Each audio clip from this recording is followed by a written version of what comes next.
আল্লাহ, হাত পুরো ব্যথা হয়ে গেছে। পুরুষদের জীবনটাই একটা যুদ্ধ। দেখেন, একটা চাকরি করি, আবার পাশাপাশি আরেকটা চাকরি করতে হইতেছে। মানে সংসারের জন্য, আমার ছেলে মেয়েদের জন্য কতটা কষ্ট করতেছি। যে ছেলেমেয়েরা বড় হয়ে যখন বাবা মার সাথে খারাপ ব্যবহার করে বা বাবা মাকে দেখে না, তখন আসলে বাবা মার বুকটা ফেটে যায়।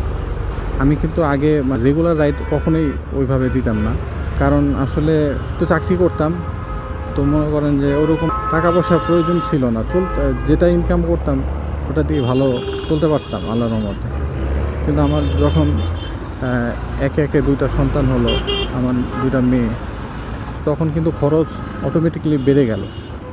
তো এরপর থেকে মনে করেন যে দেখতেছি যে আমার সংসারের যাবতীয় খরচ আমি স্যালারি পাই, সেটা দিয়ে আসলে কুলাচ্ছে না। বাসা ভাড়া দিয়ে ঢাকা শহরে একটা ফ্ল্যাট বাসায় থেকে প্রায় স্যালারির 5 থেকে 40% আপনার বাসা ভাড়াই চলে যায়। তারপর আপনার মনে করেন যে খাওয়া দাওয়া, কাপড় চোপড়, নিত্য প্রয়োজনীয় জিনিসগুলো কিনতে গেলে আপনার দেখা গেছে আর কিছুই থাকে না, সেভিংস তো দূরের কথা। তো মনে করেন দুইটা বেবি হওয়ার পরে আমার এরপর খরচ বেড়ে গেল। আমার এই যে ছোটো মেয়েটার মনে করেন 4-5 দিন পর পরই ধরেন একটা ল্যাকটোজেন দুধ লাগে। তো এখন বেতন তো মনে করেন মাস শেষে পাই, আর বেতন পাওয়ার মনে করেন যে 10 তারিখ বেতন হলে মনে করেন যে ধরেন 20 তারিখ পর্যন্ত সুন্দর চলতে পারি।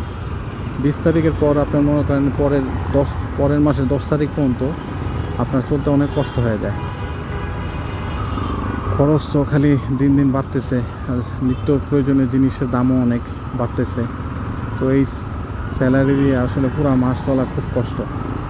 তো যেই কারণে ইদানিং কিন্তু আমি আপনার এই যে গত 4-5 মাস ধরে একটু রেগুলার রাইড দিচ্ছি, কারণ যেহেতু আমার একটা বেবি হয়েছে আর মনে করেন খরচ অনেক বাড়ছে। তো এটাই আর কি, আসলে ফ্যামিলিকে একটু ভালো রাখার জন্য, আমার সন্তানের মুখে একটু হাসি ফোটানোর জন্যই কিন্তু এত কষ্ট। তো যাই হোক, আল্লাহ ভরসা, আল্লাহ তাআলা চালাচ্ছে, আল্লাহ শুকরিয়া। কারণ দেখেন, একটা বাইক, আমি মধ্যবিত্ত ঘরের একটা সন্তান, মানে মধ্যবিত্ত বললে ভুল হবে, নিম্ন মধ্যবিত্ত বলতে পারেন। তো নিম্ন মধ্যবিত্ত থেকে একটা বাইক থাকা, এটা আসলে অনেক বড় একটা ব্যাপার। তো আল্লাহ শুকরিয়া, আল্লাহ তাআলা একটা বাইক আছে দেখে কিন্তু এই বাইকটা দিয়ে আমি ইনকাম করতে পারতেছি। তো আলহামদুলিল্লাহ।